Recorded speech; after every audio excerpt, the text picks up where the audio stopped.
అందరు కూర్చుందాం.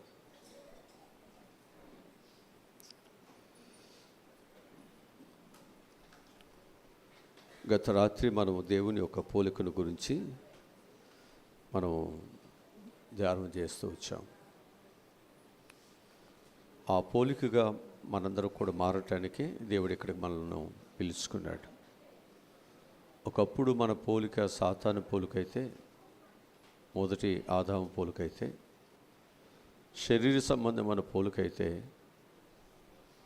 ఇప్పుడు మన యొక్క పోలిక ఏంటంటే ఒక ఆధ్యాత్మికమైనటువంటి దేవుని బిడ్డలుగా మన జీవితాలు మారాలి. అది మారాలి అంటే మనందరము కూడా ప్రసవ వేదనతో ఆ మార్పు కొరకు మనం ఏం చేయాలంటే దేవుని దగ్గర ప్రార్థనలు మనం చేయాలి. చేయటం వలన ఖచ్చితంగా మార్పు ఎంతో కొంత వస్తుంది.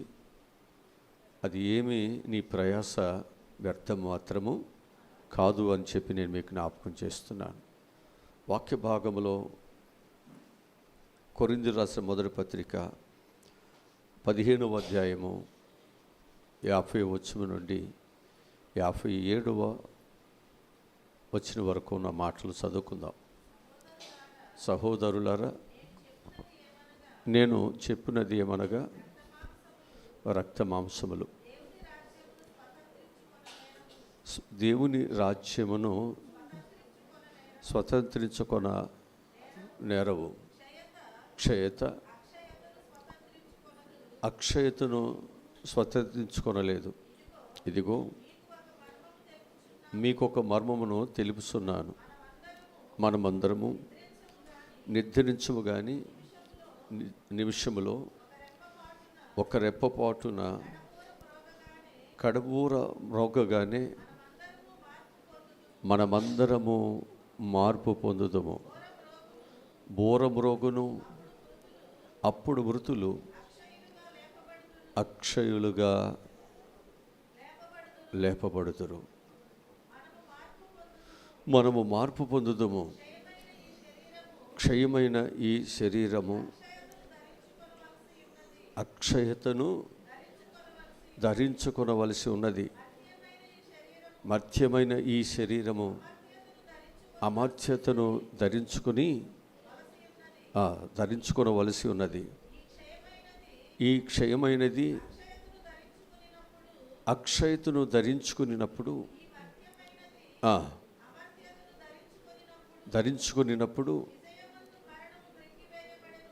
విజయమందు మరణము మృంగివేయబడినని వ్రాయబడిన వాక్యము. ఓ మరణమా, నీ విజయం ఎక్కడ? ఓ మరణమా, నీ ముల్లెక్కడ? మరణపు ముళ్ళు పాపము. ఆ పాపముకు ఉన్న బలము ధర్మశాస్త్రమే. అయినను మన ప్రభు అయిన యేసుక్రీస్తు మూలముగా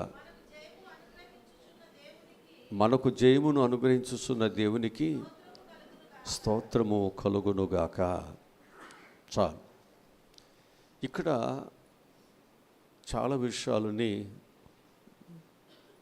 సంఘానికి తెలియచేయటం జరుగుతుంది.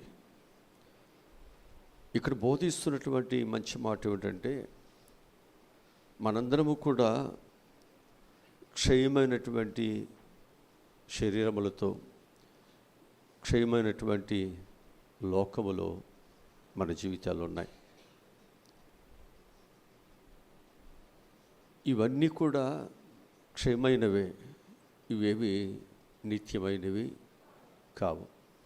సూర్యచంద్రుడైనా, భూమి అయినా, మనుషులైనా, మనుషుల యొక్క శరీరమైనా, ఏమైనప్పటికీ కూడా ఇవన్నీ ఏమవుతాయంట? క్షయమైపోతున్నాయి. ఈ క్షయమైనటువంటి జీవితంలో, లోకములో ఉన్నటువంటి మనము ఏమి ధరించుకోవాలి? అది ఇక్కడ ఈ ఉపవాస కుడికల్లో ఇది కీ పాయింట్ అన్నమాట. క్షయమైనటువంటి జీవితాల్లో ఉన్నాం. ఎప్పుడు మన జీవితాలు ఏమవుతాయో తెలియదు. మొన్ననిదే వెనుకటి వాళ్ళే మంటికి వెళ్ళిపోతుంది. ఎప్పటికైనా మనము ఆరిపోతాం. ఈ లోపుగా మనం చేయాల్సింది ఏంటంటే, మన దీపం ఆరిపోక మునిపే దీపం ఉండగానే ఇంటిని చక్కబెట్టుకోమని చెప్పినట్లుగా ఈ క్షయమైనటువంటిది అక్షయతను మనం ధరించుకున్నట్లయితే ఈ శరీరమైన ఇది మట్టిలో కలిసిపోయినా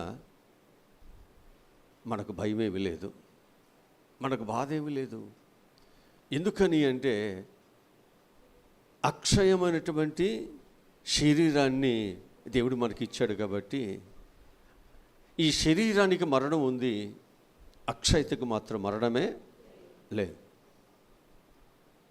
అంటే చనిపోయేటువంటి స్థితిలో ఉన్నటువంటి మనము మరణ భయమే లేనటువంటి ఒక గొప్ప జీవితాన్ని మనం సంపాదించుకుని ధైర్యంగా ఇక్కడ మనం బ్రతకటానికి దేవుడు మనకు ఈ ఉపవాస కొడుకులు ఇచ్చాడు. అంటే క్షయమైనటువంటి జీవితము సచ్చినదిగా ఏదైతే ఉందో ఇప్పుడు మనం ఏం చేయాలో తెలుసండి, అక్షయతను మనం ఇక్కడ ధరించుకుందాం. హల్లెలూయా. నువ్వు బలహీనులవే కావచ్చు, కానీ దేవుడు ఏమంటున్నాడో తెలుసండి, దేవుడు ఒక బలమైన వ్యక్తిగా దేవుడు నిన్ను లేపాలనుకుంటున్నాడు. ఒక బలహీనమైనటువంటి వాడిని ఒక బలమైన వాడిగా లేపాలనుకుంటున్నాడు. అది ప్రభు అంటున్నాడు కదా, ఒక రెప్పపాటులోనే ఆ మార్పు అనేది వచ్చేస్తుందంట. రెప్పపాటులో మార్పు వచ్చేస్తుంది. ఇన్ని సంవత్సరాలు మన యొక్క జీవితాల్లో చేస్తున్నటువంటి ప్రార్థన రెప్పపాటులో నీ జీవితంలో క్షయమైన దానిని విడిచిపెట్టేసి అక్షయతను దేవుడు నీకు అనుగ్రహించబోతున్నాడు. ఇక కన్నీరు లేదు, వేదన లేదు, బాధలే లేవు. అంత ఉన్నతమైనటువంటి కృప నీకు ఇవ్వటానికి దేవుడు చిత్తముగా ఉన్నాడు. మరి దానిని మనం సంపాదించుకోవాలి. తుచ్చమైన ఆహారం కొరకు, ఆరోగ్యం కొరకు, ఉద్యోగాల కొరకు, లేకపోతే ఈ లోకములో ఎన్నిటి కొరకు మనం ఏడుస్తున్నాం, ఇవన్నీ కూడా క్షయమైనవే. ఇవేవి శాశ్వతమైనవి కాదు. శాశ్వతమైనటువంటిది దేవుడు మాత్రమే. అందుకు ఈరోజు ఆ అక్షతను గూర్చి సంఘానికి దేవుడు బోధిస్తున్నాడు. ఆ అక్షతను గూర్చి దేవుడు ఏమి బోధిస్తున్నాడో వాటిని కొన్ని మనం నేర్చుకుందాం. ఒకటి, ఈ లోకములో ఉన్నది ఏది కూడా అక్షయమైనది కాదు, క్షయమైనదే. మన కంటి ముందు కనిపిస్తున్నది ఏదైనా క్షయమైనదే. ఆఖరికి సూర్య చంద్ర నక్షత్రములు, భూమి ఆకాశములన్నీ లయమైపోతాయి. పంచభూతములన్నీ లయమైపోతాయి. ఏది శాశ్వతం కాదు. అవే శాశ్వతం కాదు, అవే లయమైపోతే ఈ భూమి మీద ఉన్న మనం కూడా అంతేనా? మనిషి ఇప్పుడు ఏమనుకుంటున్నాడు తెలుసా? ఈ భూమి మీద ఒకవేళ మనుషునికి అనేకమైనటువంటి వ్యాధి బాధలు వస్తుంటే ఈ మనుషుడు ఎక్కడికి వెళ్ళాలనుకుంటున్నాడంటే చంద్రమండలంలోకి వెళ్ళాలి, మరొక గ్రహముల దగ్గర మన నివాసాన్ని ఏర్పాటు చేసుకోవాలి అని చెప్పేసి ప్రయత్నాలు జరుగుతూనే ఉన్నాయి.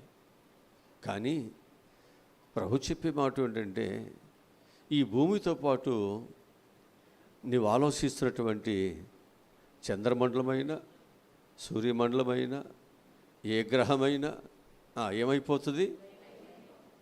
అయిపోతుందిగా. ఎక్కడున్న లయమయక తప్పదంతే. ఎక్కడున్నా మనం లయమైపోతాం. అయితే ఈ లోకములో లయము కానటువంటి వాటిని ఇక్కడ మనం బ్రతికుండగానే మనం ఏం చేయాలి? ధరించుకోవాలి. విజయమందు ఏం మింగేసింది?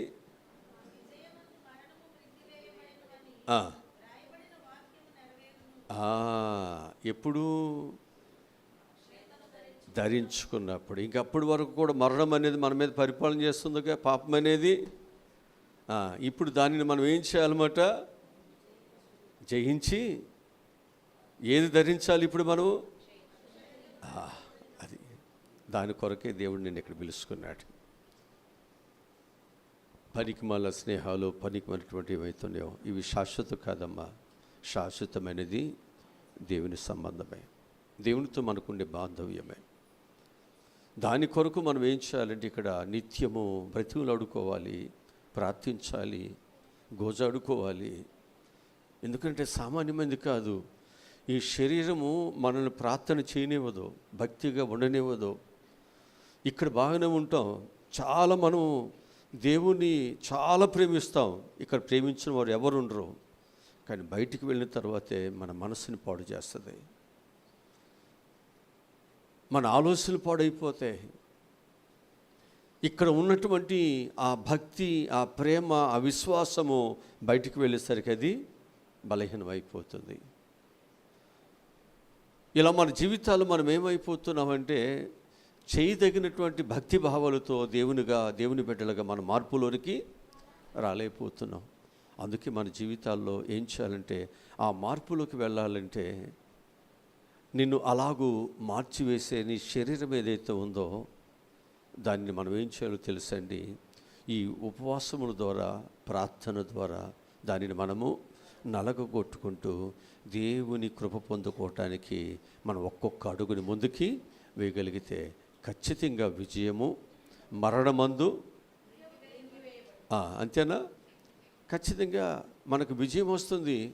ఆ విజయం ఎప్పుడు వస్తుంది అంటే మనము అక్షయతను మనం ధరించుకోవాలి. హల్లెలూయా. ఓకే, ఇప్పుడు ఈ అక్షతను ధరించుకోవాలి. ఈ మృతతుల్యములో ఉన్న వ్యక్తి, అశాశ్వతమైనటువంటి వ్యక్తి, ఇంతలో కనిపించి అంతలో మాయమైనటువంటి వ్యక్తి, అతనికి ఏమీ గ్యారెంటీ లేదు. అతనికి భర్త గ్యారెంటీ లేదు, భార్య గ్యారెంటీ లేదు, పిల్లల గ్యారెంటీ లేదు, తనకు తానే ఉండారా? గ్యారెంటీ ఏమైనా ఉందా? ఏమీ లేదు, ఏమీ లేదండి. మనం వెళ్ళి డ్యూటీలకు వెళ్ళి వస్తూ ఉన్నప్పుడు బైబిల్ చెప్తాడు కదా, భర్త ఎత్తబడవచ్చు, భార్య విడవబడవచ్చు. లేకపోతే ఏదైనా ప్రమాదం వచ్చినప్పుడు, తెగుళ్ళు వచ్చినప్పుడు భర్త చనిపోవచ్చు, భార్య బ్రతకవచ్చు, లేకపోతే భార్య చనిపోవచ్చు, భర్త బ్రతకవచ్చు. మన గ్యారెంటీ లేదు. మనం ఎక్కడి నుంచో వస్తున్నాం, ప్రయాణం చేస్తూ వస్తున్నాం, యాక్సిడెంట్లో మన మధ్య ఒక డాక్టర్ గారు, రాజమండ్రిలో డాక్టర్ గారు ఫ్యామిలీతో ఆయన వెళుతుంటే ఒక రోడ్డు ప్రక్కన ఆయన ఏం చేశారంటే అక్కడ ఆగి ఉన్నారు. భార్య, కొడుకు, కూతురు. ఈలోపు డాక్టర్ గారు ఆ కారు వెనకమాల డిక్కీలో ఏదో తీయటానికి వెళ్ళాడంట. ఆ వెనకమాల నుంచి వచ్చేసింది లారీ, ఆయన కొట్టేసింది. కళ్ళ ముందే భర్త చనిపోయాడు. అప్పుడు దాకా బాగునున్నారు, రెప్పపాటులో ఆయనేమో చనిపోయాడు, ఈ కుటుంబమేమో సజీవులుగా.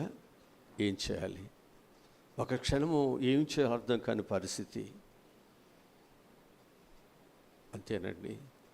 అందుకే నేను చెబుతున్నాను, ఈ లోకములో మన జీవితాలు అశాశ్వతముగా ఉన్నాయి. ఈ అశాశ్వతమైనటువంటి ఈ లోకములో అశాశ్వతమైన జీవితాల్లో ఉన్న మనము ఒక శాశ్వతమైన దానిని ఇక్కడే మనము సంపాదించుకుంటే మనకు ధైర్యం ఉంటుంది. చనిపోయినా నాకు పర్వాలేదు, నా దేవుడు నా కుటుంబానికి, నా బిడ్డలకు దేవుడు తోడుగా నేను లేకపోయినా పర్వాలా, ఒక శాశ్వతమైన దేవుని నా బిడ్డలకు ఇచ్చాను, నా కుటుంబానికి అందించాను, నేను కలిగి ఉన్నాను, నేను ప్రార్థన చేశాను, నా దేవుడు నాకు సహాయమును. నేను లేనప్పుడు నా స్థానంలో నా భర్తగా, నా భార్యకు తండ్రిగా, తల్లిగా ఆయన ఉండి ఆయన ఆదరిస్తాడు. ఈ లోకములో ఎవరు విడిచినా ఆయన ఉంటాడు కదా, ఆయన నిత్యం ఉండేవాడు కదా, ఆయన ఒక్కడే శాశ్వతమైన వాడు కదా. ఈ లోకములు ఎవ్వరు శాశ్వతమైన వారు. అది ఇక్కడ మనం నేర్చుకోవాల్సింది. ఎవరిని ధరించుకోవాలంటే శాశ్వతమైన దేవుణ్ణి మాత్రమే మనం ధరించుకోవాలి. వాక్యములో నుండి రోమీయులకు రాసిన పత్రిక 1వ అధ్యాయము 23 వచనం చదువుదాం. శాశ్వతమా ఈ దేహం,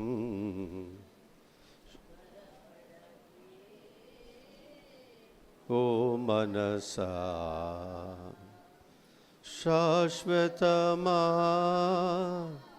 ఈ దేహం, త్వరపడకే ఓ.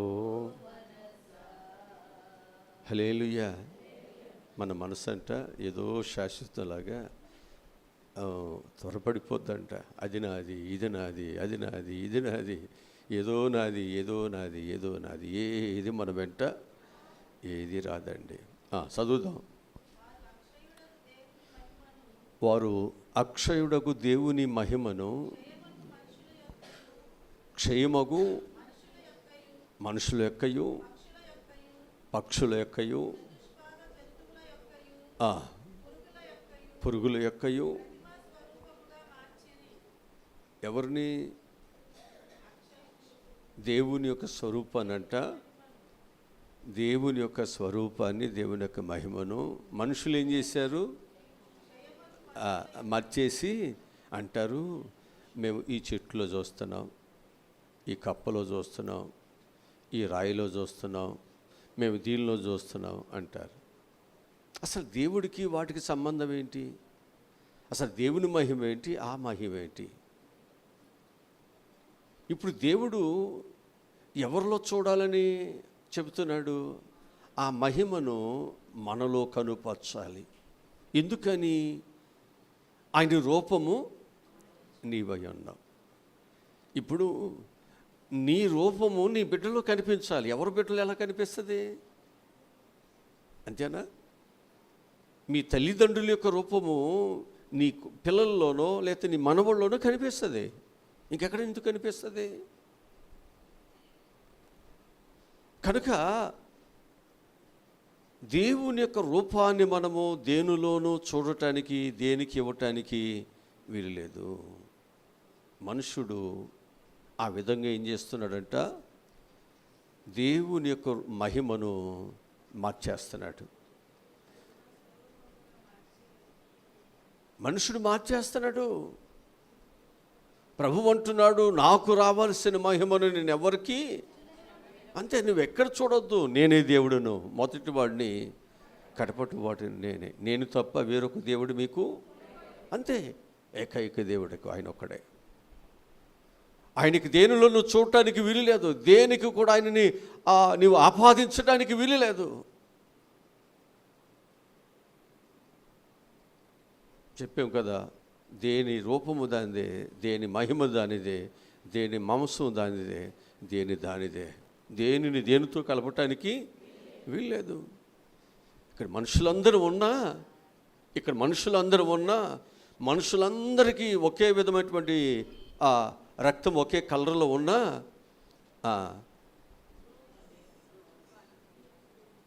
గ్రూపులు ఉంటాయి కదా, డోక్రా గ్రూపుల్లాగా గ్రూపులు ఉన్నాయా?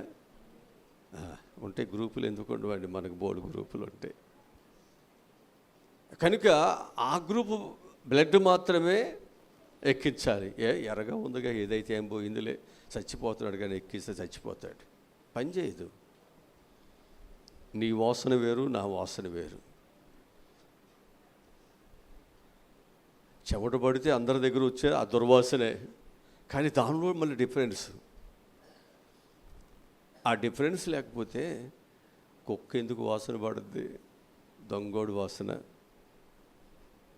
అర్థమవుతుందా? అంటే దేవుడు ప్రపంచంలో ఎంతమందిని చేసినా ఎవరు పోలిక కాదు, ఎవరు బ్లడ్ కాదు, ఎవరు ఫింగర్ ప్రింట్స్ ఎవరి కాదు. అర్థమవుతుందా? కళ్ళు ఒకలాగే ఉండొచ్చు, కానీ నీ కళ్ళు వేరు అంతే. దేవుడు ఎంత అనంతమైన జ్ఞానం కలిగిన వాడు చూడండి. అందుకే అలాంటి గొప్ప దేవుని ఇంకెవరితో పోల్చొద్దు. ఇప్పుడు మనం ఇక్కడ చేయాల్సింది ఏంటో తెలుసా అండి? నీ కుటుంబాన్ని కాపాడటానికి నీ తల్లిదండ్రులు కాదు, ఆధారపడవలసింది నీ భర్త కాదు, నీ భార్య కాదు, నీ ఉద్యోగాలు కాదు, నీ పాడి పంటలు కాదు, నీ వెండి బంగారం మీద కాదు. శాశ్వతమైన దేవుడు ఉన్నాడే, ఆ దేవుణ్ణి మనం ఏం చేయాలన్నమాట? ఇక్కడ మనం సంపాదించుకుందాం, ధరించుకుందాం, ఆయన ధరించుకుందాం. నీ కుటుంబానికి, నీ బిడ్డలకు ఆ దేవాది దేవునిని, మహిమానితుడైనటువంటి దేవాది దేవుణ్ణి నీ కుటుంబానికి అందిస్తాం. మొదట నువ్వు సంపాదించుకుందాం, ఆ దేవుని మొదట మనం సంపాదించుకుందాం. ఆ దేవుని పాదాల దగ్గర మనం కన్నీరు కారుస్తున్నామే, ప్రార్థన చేస్తున్నామే, భక్తి చేస్తున్నామే. మనం చనిపోయినా అది ఎప్పుడు నిలిచే ఉంటుంది. దానికి మరణము లేదు. నీ భక్తికి, నీ ప్రార్థనకు, నీ నీతికి అది ఇంకా పని చేస్తూనే ఉంది. ఎన్నో కుటుంబాలను మారుస్తుంది, ఎంతోమంది యొక్క జీవితాలను మారుస్తుంది, ఎన్నో బ్రతుకులను పండిస్తుంది. అందుకే చెప్పేది, ఈ లోకములో మన యొక్క దేహము, మన జీవితాలు ఎలాంటివని చెప్పాడు? క్షయమైనవి. కాబట్టి ఈ క్షయమైన జీవితం ఎప్పటికైనా క్షయమైపోతుంది. కాబట్టి ఇది ఎప్పటికైనా కులిపోతుంది, ఇది ఎప్పటికైనా మట్టికి వెళ్ళిపోతుంది. కాబట్టి ఈ మట్టి దేహము, ఈ మట్టి శరీరం, ఈ మట్టి మనుషుడు ఎవరికి సహాయం చేస్తాడు? ఎవరికి శాశ్వతం? మనం ఎవరో శాశ్వతం అనుకుంటాం, భర్తో భార్యో పిల్లలు అనుకుంటాం. వారు ఉంటున్నారా? రెప్పపాటులో విడిచి వెళ్ళిపోతున్నారు. ఎవరికి శాశ్వతం? ఎవరి శాశ్వతం కాదు, దేవుడు ఒక్కడే. నీ జీవితానికి, నీ కుటుంబానికి నీ విడిచి వెళ్ళిపోతున్నటువంటి అప్పుల్లో విడిచి వెళ్ళవచ్చు, ఒంటరికి విడిచి వెళ్ళవచ్చు, పిల్లలు చిన్నపిల్లలకు ఉన్నప్పుడు విడిచి వెళ్ళవచ్చు. వాళ్ళకి ఏమి తెలియనటువంటి పరిస్థితుల్లో ఆ బిడ్డలకు ఎవరు ఆధారం? ఆ తల్లికి ఎవరు ఆధారం? ఆ కుటుంబానికి ఎవరు ఆధారం? నువ్వు వెళ్ళిపోతావు, నీకు తెలియదు ఆ బాధలిక. ఆ బ్రతుకున్న భార్యకి తెలుస్తుంది, ఆ బ్రతుకున్న భర్తకి తెలుస్తుంది, ఆ బ్రతుకున్న చిన్నపిల్లలకి అది తెలుస్తుంది ఆ బాధ. చనిపోయిన వానికి ఏం తెలుసు? ఒకవేళ బ్రతుకుంటే ఏదైనా కష్టపడి ఎంతో కొంత తీసుకురాగలడు. క్షణములో, రెప్పపాటులో మరణం వారిద్దరినీ విడి చేసేసి. అందుకే ఈరోజు మీకు జ్ఞాపకం చేస్తున్నాను, ఎవరికి శాశ్వతం కాదు, శాశ్వతమైన వాడు దేవుడే. కనుక ఆయనని నీకు ఆధారం చేసుకో, ఆయన్ని సంపాదించుకో, నీ బిడ్డలకు ఆధారం చేయి. దావీదు అందుకంటాడు, లోకలందరూ పోవలసిన మార్గంలో నేను వెళ్ళిపోతున్నానయ్యా. నేనేమి శాశ్వతము కాదు. అందరూ ఎలా చనిపోతున్నారో అలాగే నేను కూడా వెళ్ళిపోతున్నాను.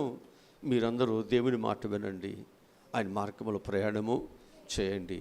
అప్పుడు ఆయన మీకు ఏది కావాలో, మీరు ఏ పని పూనుకున్నానో, ఏ పని చేసినానో అన్నిట్లో దేవుడు సహాయమును నేను కాదు మీకు సహాయం చేసేది శాశ్వతమైన తండ్రి మీకు సహాయం చేస్తాడు. హల్లెలూయా. ఇప్పుడు మన పిల్లలకు ఎవరు నేర్పాలి? ఎవరిని మనం ఇవ్వాలి? శాశ్వతమైన దేవునిని. ఏది నువ్వు ధరించావో, ఏది నువ్వు శాశ్వతమని నిదానించి తెలుసుకున్నావో, పరీక్షించావో, ఆ దేవునిని, ఆ దోషము లేని వాడిని, ఆ ప్రేమ కలిగిన వాడిని, కన్నీరు తోడగలిగిన వాడిని, నీ ఆకలి దప్పికలు తీర్చగలిగిన వాడిని, నీ ప్రతి క్షణము కూడా నీ అవస్థలలో ఆయన నీతో ఉండి నీకు సహాయమును చేయగలిగిన ఆ దేవునిని నీ బిడ్డలకు ధరింప చేయండి.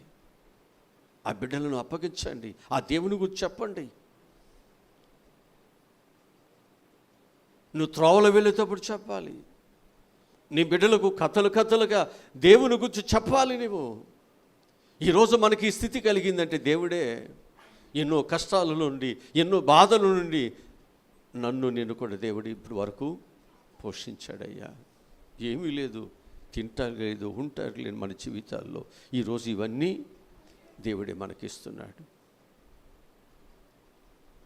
ఈ ఉపవాస కుడికలో మనం నేర్చుకోవాల్సింది ఏంటంటే, మనం ఎవరు శాశ్వతం కాదు, మన దేవుడే శాశ్వతం. ఆ దేవుని మనం సంపాదించుకుందాం. ఇక్కడ ఆ దేవుని పాదాలు సంపాదించుకుందాం. ఆ దేవుని దయాదాక్షను మన పిల్లల మీద ఉన్నట్లుగా, ఆయన చల్లని చూపులు మన కుటుంబాల మీద ఉన్నట్లుగా మనం ప్రార్థన చేద్దాం. తిమోతికి రాసిన మొదటి పత్రికలో 1వ అధ్యాయం 17వ వచనం.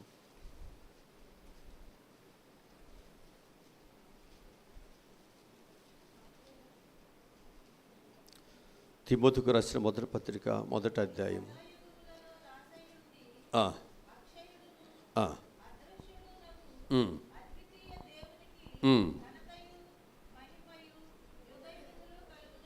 హల్లెలూయా. ఆ దేవునికి ఘనతయు మహిమయు అంతే. ఇప్పుడు మనకి ఈ లోకములో డబ్బులు కనిపిస్తాయి, బంగారం కనిపిస్తుంది, భర్త కనిపిస్తాడు, అన్నీ కనిపిస్తాయి. కానీ ఇక్కడ ఎవరు కనిపించరు? దేవుడు కనిపించడు.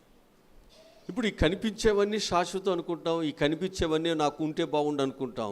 కానీ కనిపించేటువంటివి శాశ్వతమైనవి.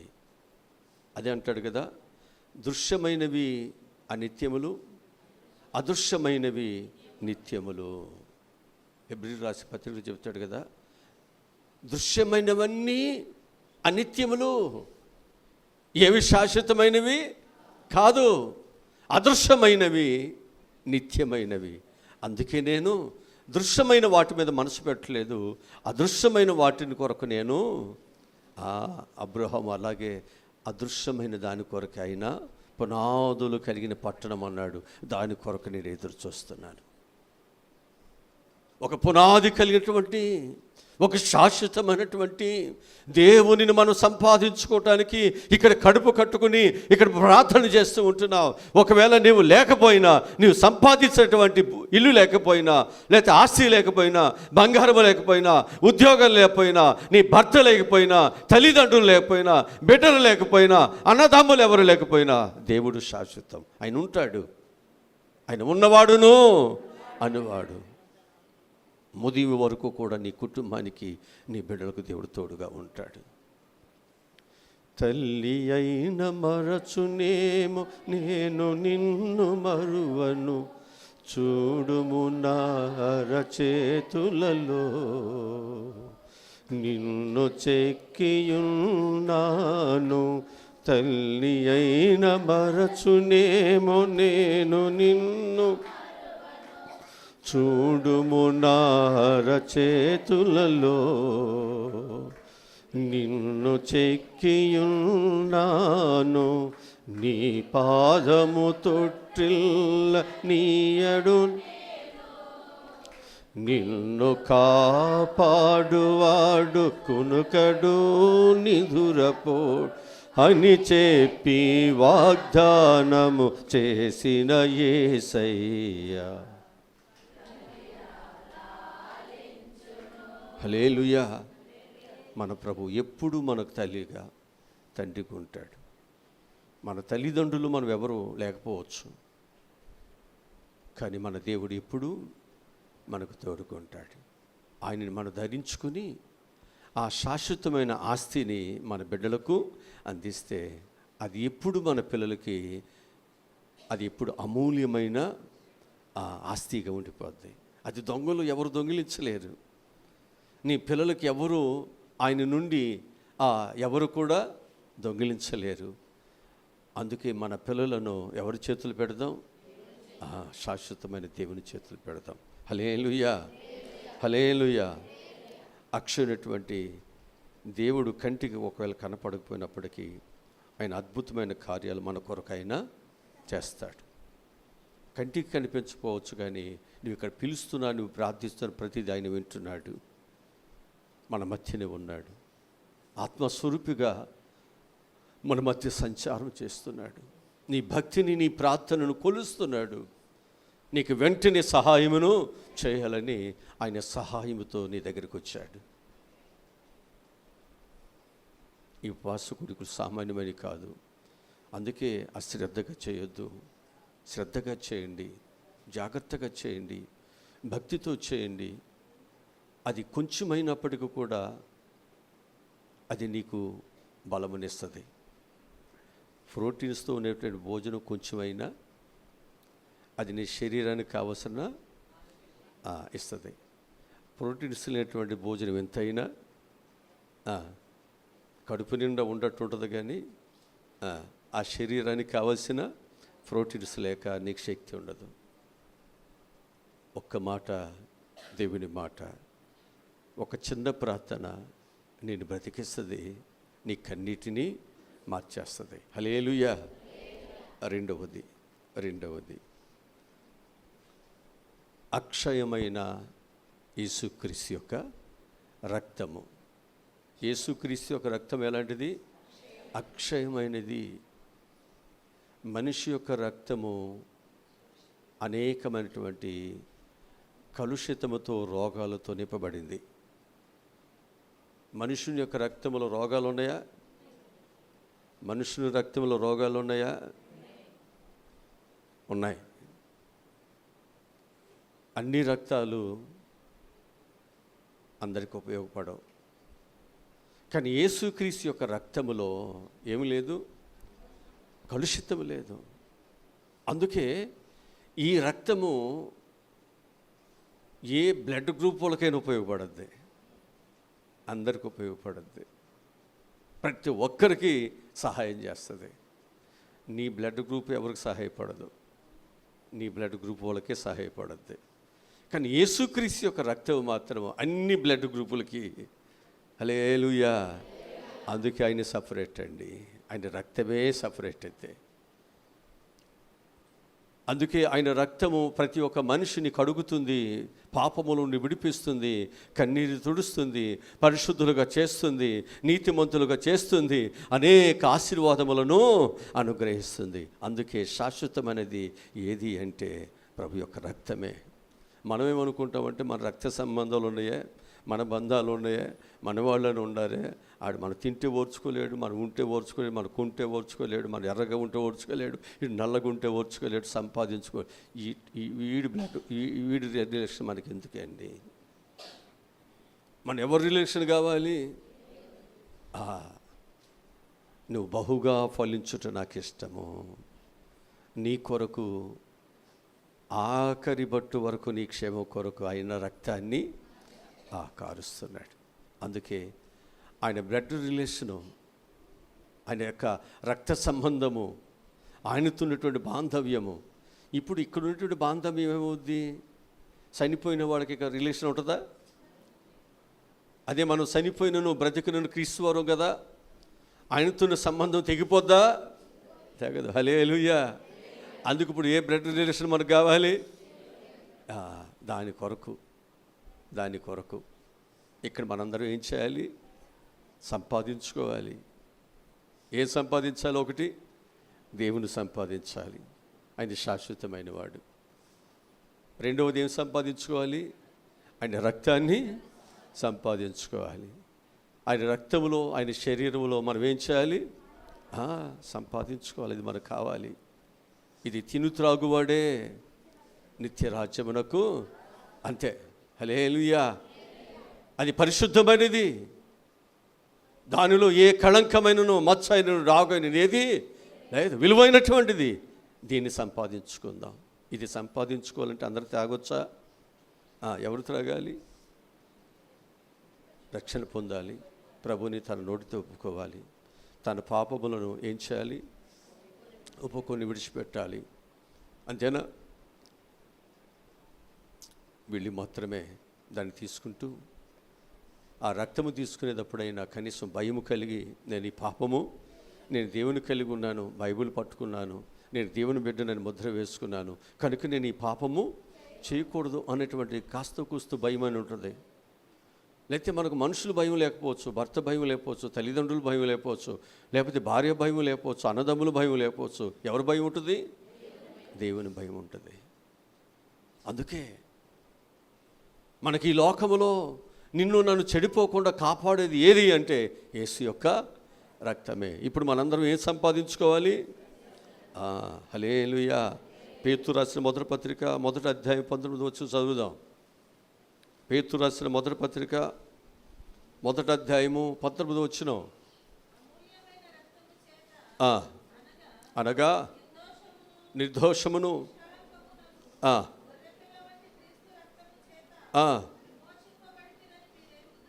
మీరు ఎరుగుదురు కదా. ఏ రక్తం చేత? ఏ రక్తం అండి ఇది? మరి అమూల్యమైన యేసు యొక్క రక్తము ద్వారా మనం ఏమయ్యాం? విమోచించబడ్డాం. ఇలాంటి అమూల్యమైనటువంటి రక్తమును మనకు లేకపోతే విమోచన ఉందా? విమోచన ఉందా? లేదు. అందుకే ప్రతి ఒక్కరికి కూడా ఈ రక్తమే నిన్ను విమోచిస్తుంది, ఈ రక్తమే నిన్ను కాపాడుతుంది, ఈ రక్తమే నిన్ను నరకములోకి వెళ్ళకుండా పరలోకానికి తీసుకువెళుతుంది. అందుకే ప్రతి ఒక్కరూ ఏ సంపాదించుకోవాలి? ఇల్లు లేకపోయినా పర్వాలేదయ్యా, ఇప్పుడు నాకు ఏది కావాలి? హుషారుగా కూడా చెప్పట్లా, ఊరిని మాట చెప్పండి. మనసులో ఆ ఇల్లు కావాలి, వాకిలు కావాలని అడగండి. కానీ వీటన్నిటికంటే శ్రేష్టమైనది ఏది? యేసయ్య రక్తం. ఇప్పుడు మన ప్రార్థనలో ఏది సంపాదించుకుంటారు? ప్రార్థన చేయాలి. హల్లెలూయా.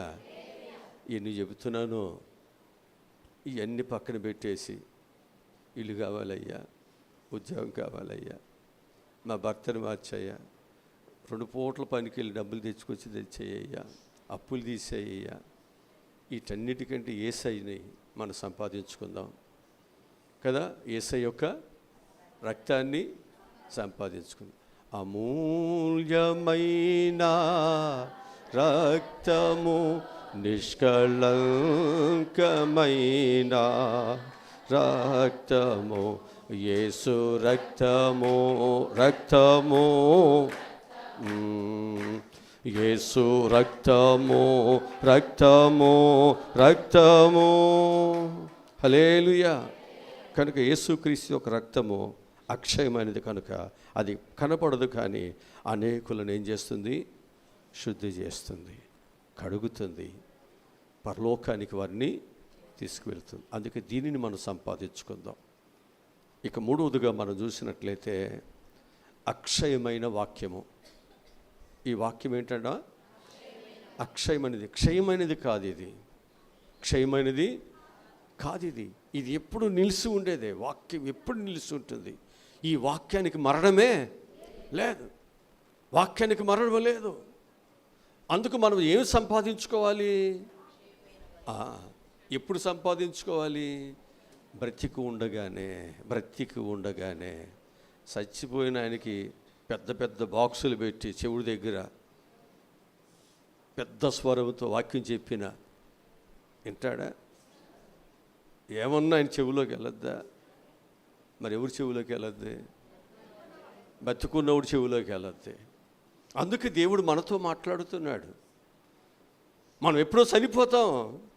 చనిపోక మునిపే యేసయ్యని సంపాదించుకోవాలి, ఆయన రక్తాన్ని సంపాదించుకోవాలి, ఆయన వాక్యాన్ని ఇది సంపాదించుకోవాలండి. ఇది నిన్ను ఎప్పటికీ బ్రతికిస్తూనే ఉంటుంది. నీ కుటుంబాన్ని బ్రతికిస్తుంది, నీ బిడ్డలు బ్రతికిస్తుంది, నీ కుటుంబానికి ఇది ఒక పెద్ద ప్రాకారముగా ఉంటుంది. నీ ఆస్తి ఏది ప్రాకారముగా ఉండదు, కానీ నీ ప్రార్థన, నీ దేవుడు నీ కుటుంబానికి ఎప్పుడు ప్రాకారముగా ఉంటాడు. వాక్యముల నుండి పేతురు రాసిన మొదటి పత్రిక 1వ అధ్యాయము 23వ వాక్యాన్ని చదువుదాం.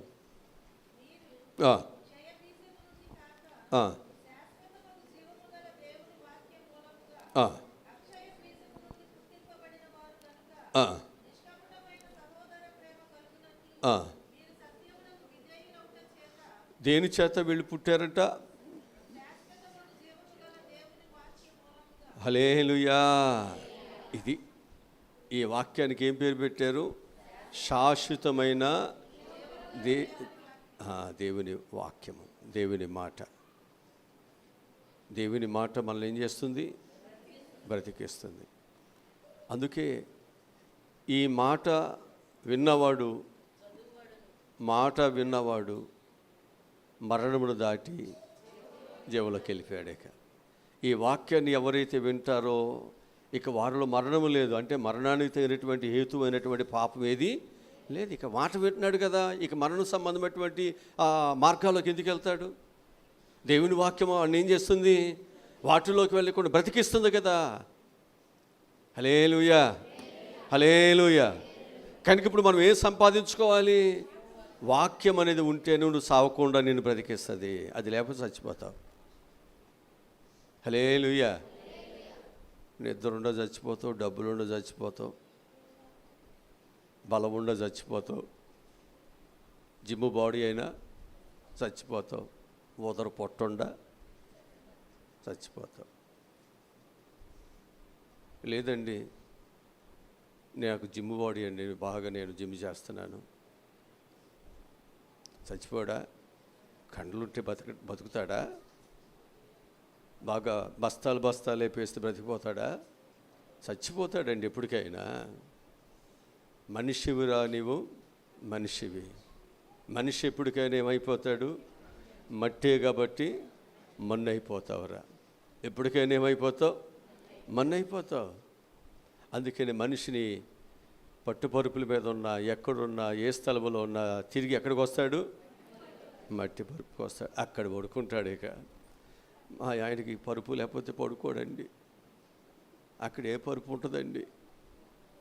ఏ పరుపు ఉండదండి. ఈయన పొద్దున్నే టీ లేకపోతే నిద్ర పట్టదండి. మా అమ్మ అట్టగా మా నాన్నకి టీ పెట్టేది పొద్దున్నే. అక్కడ చచ్చిపోయిన తర్వాత ఫోటో దగ్గర అండి ఎన్ని రోజులుండి ఆ కప్పులో టీ అట్టగా ఉండేది. మా నాన్న తాగితే మా అమ్మ ఉంటుంది అక్కడ భోజనం పెట్టారనుకోండి, మొదటి ఇస్తరాకు తీసుకెళ్ళి ఆయన హడావుడిగా తిన్నాడు అనుకోండి, ఏమంటారండి? ఇక్కడ ఏదో గాలి తిరుగుతుంది, మా నాన్న తిరుగుతున్నాడు అనుకుంటా. అయ్యగారు రండి మీరు వచ్చి ప్రార్థన అంటే ఆయన మళ్ళీ ఆయన తోలేయాలి, ఇంట్లో ఉండకూడదు. మీ నాన్న ప్రేమిస్తున్నావుగా, ఉంటే ఏమైంది? వద్దు బాబు నిద్ర పడతలేదు. అంతేనా? శరీరంతో ఉంటే ప్రేమ, చచ్చిపోతే ఆయన ఇంటికి వస్తే గాలి చీపురు కట్టు కొట్ట పో అనా. కనుక ప్రియ దేవుని బిడ్డలారా, మనిషి యొక్క జీవితంలో నేను బ్రతికించేది ఏదన్నమాట దేవుని వాక్యమే. కనుక ఆ వాక్యాన్ని మనందరం కూడా ఏం చేయాలి? సంపాదించుకుందాం. ఇక నాలుగోదిగా మనం చూస్తే అక్షయమైనటువంటి కిరీటం. అక్షయమైనటువంటి కిరీటం. ఏ కిరీటం ఇది? అక్షయమైన కిరీటం. కొరింథీయులకు రాసినటువంటి మొదటి పత్రిక 9వ అధ్యాయము 25వ వచనం చదువుదాం.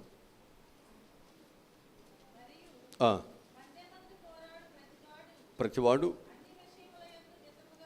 అన్ని విషయములందు మిత్తముగా ఉండును, ఆ అక్షయమగు కిరీటమును పొందుటకును మనమైతే అక్షయమగు కిరీటమును పొందుటకును మితముగా ఉన్నాం. ఇప్పుడు వారు పందెపు రంగములో, పందెములో లేకపోతే ఆటల్లో పాల్గొనేటువంటి ప్రతి ఒక్కడు కూడా ఏం చేస్తాడు? దాన్ని సంపాదించుకోవటానికి దెబ్బలైనా బాధలైనా అన్నిటిని కూడా భరిస్తాడు. ఆ తరువాత అతను గెలిచిన తర్వాత అతనికి ఒక కప్పు బంగారుతో మరొక దానితో మరొకటి ఏం చేస్తారు? వారికి ఇచ్చినప్పుడు వారు ఎంత కేకలు వేస్తూ ఎంత ఆనందంగా వారు ఉంటారు. ఇవన్నీ కూడా శాశ్వతమా అంటే ఏది శాశ్వతం కాదు. ఏది శాశ్వతం కాదు. ఇప్పుడు మనము దేనిలో ఉన్నాం? మనం దేనిలో ఉన్నాం? ఒక క్షయమైనటువంటి క్షయమైనటువంటి బహుమానములు సంపాదించుకునే వారికి మనం లేము, వారిలాగా మనం లేము. మనమైతే అక్షయమగు కిరీటమును మనము హల్లెలూయా. ఇక్కడ మనం ఎందుకు ఇంత మితముగా అందరిలాగా ఉండకోకుండా ఎందుకు ఇక్కడ మనం ఈ విధంగా జాగ్రత్తగా మాటని అన్నిటిని కాసుకుని స్నేహాలు కాసుకుని ఎందుకు ఇక్కడ మితముగా ఉంటున్నామంటే మనం కూడా బహుమానం సంపాదించుకోవటానికే. మన బహుమానం ఏంటంట? ఏ కిరీటం అంటే ఇది? అక్షయ కిరీటము. హల్లెలూయా. అంటే ఆ కిరీటం ఎప్పుడూ ఉంటుందన్నమాట. ఆ కిరీటం ఎప్పుడు శిథిలము కానే కాదు. దానిని సంపాదించుకోవటానికి ఇక్కడ మనం అన్ని విషయాల్లో ఎలా ఉండాలి? మిత్తముగా ఉందాం. మన మాటలు కొద్దిగా ఉండాలి, అంతేనా? మన ఆలోచనలు, మన తలంపులు అన్ని జాగ్రత్తగా మనం చూసుకోవాలి. విస్తారమైన మాటలలో ఉంటుంది కదా, జాగ్రత్తగా ఉండాలి. ఇక్కడ మనం మాటలే కదంటే ముసలోళ్ళు బోడు మాటలు మాట్లాడతాడు, లేచి కూర్చుని లేగలేకపోయినా దోషాలేగా. మాటల్లో దోషాలు ఉన్నాయి అన్నాడు కదా.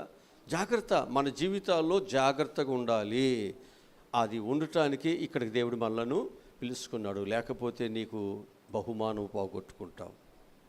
అవమానం వస్తుంది. దాన్ని సంపాదించుకోవటానికి ఇక్కడ మనం కడుపు కట్టుకుని మితముగా ప్రార్థన చేసుకుందాం, జాగ్రత్తగా మనం చేసుకుందాం. ప్రభువా, నా స్నేహాలు జాగ్రత్తగా ఉండాలి, నా మాటలు జాగ్రత్తగా ఉండాలి, నా చూపులు జాగ్రత్తగా ఉండాలి, నేను చేస్తున్నటువంటి నాయన ప్రతి పనులు నేను జాగ్రత్తగా ఉండాలి, నేను అటు అటు వెళ్ళిపోకున్నట్లు జాగ్రత్తగా, అది మనం చేయాల్సింది. ఇలా మనం చాలా విషయాలు చెప్పుకుంటూ వెళ్ళవచ్చు. ఈ లోకంలో మనము ఏం సంపాదించుకోవాలి చెప్తున్నాం. మూలవాక్యం ఏంటి?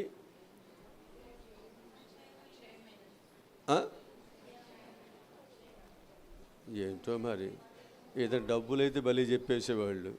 అసలు ఈ సంపాదించుకోవటం ఏంటి అయ్యగారండి, మేము వచ్చింది దేనికి, మా ఆయన మారాలని, మాకు ఇల్లు లేదయ్యా ఇల్లు రావాలని, ఆరోగ్యాలు బాగాలేదయ్యా ఆరోగ్యాలు రావాలని, అప్పులు పోలని ఉండి అయ్యా కళ్ళు మూసిన అప్పులు కనపడతాయి, అప్పులన్నీ తీరిపోవాలని, వీటి కోసం ప్రార్థన చేయమని చెప్పుకోకుండా ఇప్పుడు చచ్చిపోయే దాని సంగతి ఇవన్నీ ఎందుకండి ఇప్పుడు ఇవన్నీ. నేను ప్రభు అంటున్నాడు, ఈ మొన్నైన దేహం ఎప్పటికైనా మంటికి వెళ్ళిపోతుంది, ఇది శాశ్వతము కాదు కనుక శాశ్వతమైన దేవుణ్ణి, శాశ్వతమైన రక్తాన్ని, శాశ్వతమైనటువంటి ఆయన వాక్యాన్ని కదా, శాశ్వతమైనటువంటి ఆయన ఒక కిరీటాన్ని మనం ఏం చేయాలి? సంపాదించుకుందాం. అది ఎప్పుడు నీ పిల్లలకి ఇది ఎప్పుడు ఆధారముగా సహాయమును చేస్తుంది. దేవుడి మాటలు దీవించునుగాక. తల్లుముచ్చండి, ప్రార్థన చేసుకుందాం. మా ప్రభువా, రక్షకుడా, ఈరోజు చెప్పినటువంటి నాయన ఉన్నతమైన నీ మాటను బట్టి వందనాలయ్యా. పరలోకాన్ని సంపాదించుకోవాలి, అక్షయమైనటువంటి స్వాస్థ్యాన్ని సంపాదించుకోవాలి, అక్షయమైన దేహాన్ని సంపాదించుకోవాలి, అక్షయమైనటువంటి కిరీటాన్ని సంపాదించుకోవాలి, అక్షయమైనటువంటి అలంకరణ సంపాదించుకోవాలి, అక్షయమైనటువంటి వాక్యాన్ని, అక్షయమైనటువంటి యేసుక్రీస్తు యొక్క రక్తాన్ని, అక్షయమైనటువంటి దేవునిని మనం సంపాదించుకుందాం. దేవుని పిల్లలు దేవుని సంపాదించుకోవటానికి ప్రభువా, ఇక్కడ మేమందరం ప్రయాసపడ్డ సహాయములు దయచేయండి. మొదట ఆయన నీతిని, రాజ్యమును వెదకండి, అప్పుడు మీకేం కావాలో అన్ని కృపాక్షేమాలు వెంటొచ్చేస్తాయి. నీ భర్తకు వచ్చేస్తాయి, నీ పిల్లలకు వచ్చేస్తాయి, నీ వ్యాపారం మీదకి వస్తాయి, నీ ఉద్యోగుల మీదకి వస్తాయి, నీ గర్భఫలం మీదకి వస్తాయి. దేవుడు నీకు అన్నిటి సమృద్ధిగా దేవుడు ఇచ్చేస్తాడు. ఈరోజు చెప్పిన ప్రతి మాట ప్రభువా, మా పిల్లల యొక్క జీవితానికి ఇది గొప్ప ఆశీర్వాదకరంగా ఉన్నట్లు సహాయములను దయచేయమని ఈ యూట్యూబ్ ఛానల్ ద్వారా వీక్షిస్తున్న ప్రతి ఒక్కరు కూడా ఏమి సంపాదించుకోవాలో జ్ఞానవంతులై తన ఇంటిని కట్టుకోవటానికి, సంపాదించుకుని ధైర్యంగా ఉండటానికి సహాయములను దయచేయమని యేసు నామములో ఈ మనవులు ఈ ప్రార్థనలు అడిగి పొందుకుని ఉన్నాము తండ్రి. ఆమేన్. మన తండ్రిని దేవుని ప్రేమ, కుమారుడైనటువంటి యేసుక్రీస్తు వారి యొక్క దైవకృప, పరిశుద్ధాత్మని నిత్య కాపుదల భద్రత సదాకాలము తోడే ఉండునుగాక. ఆమేన్.